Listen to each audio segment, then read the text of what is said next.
Welcome to EcoEnglish, a place where you don't just learn English, you discover your voice. Today, I am going to share a story that might feel very personal, especially if you have ever stayed silent, not because you had nothing to say, but because you didn't know how to say it in English. If you have ever felt less because of your language, this story is for you. This is not just a story about a boy, it is a story about value, confidence, and the truth we often forget. Let's begin. The Stone and the Silent Scholar. In a forgotten village where dreams were often smaller than fear, lived a boy named Arjun. He had sharp eyes, a hard-working soul, and a mind full of thoughts. But he had one silent prison. He could not speak English. And because of that, the world around him slowly convinced him he was less. Whenever guests came from the city, speaking fast, confident English, Arjun would quietly walk away, not because he had nothing to say, but because he didn't know how to say it. He would stand behind doors listening, understanding pieces, but never daring to speak.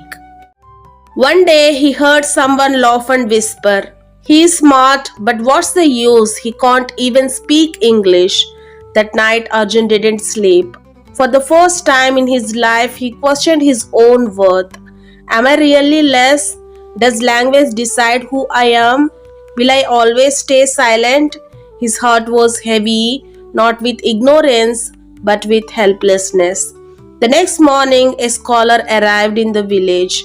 People gathered around him not just because he was wise, but because he spoke with confidence in many languages. Arjun stood far away watching. Something inside him whispered, "Go." With trembling steps and a shaking voice, he approached the scholar. "Sir," he said, barely audible, "I want to learn English, but I feel like I am not good enough." The scholar didn't answer immediately. Instead, he reached into his bag and pulled out a rough, dusty stone. It looked ordinary, almost worthless. "Take this," he said calmly. "Go to the market, ask people how much they would pay for it, but don't sell it."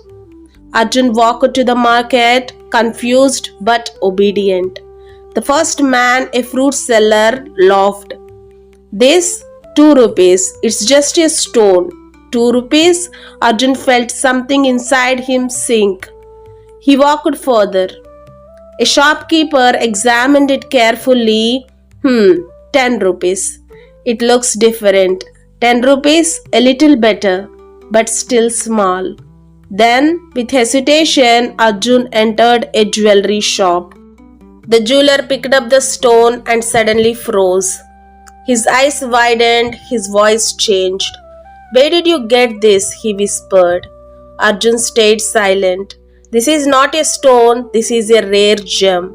The jeweler said, almost breathless, "I will give you 10,000 rupees for it right now."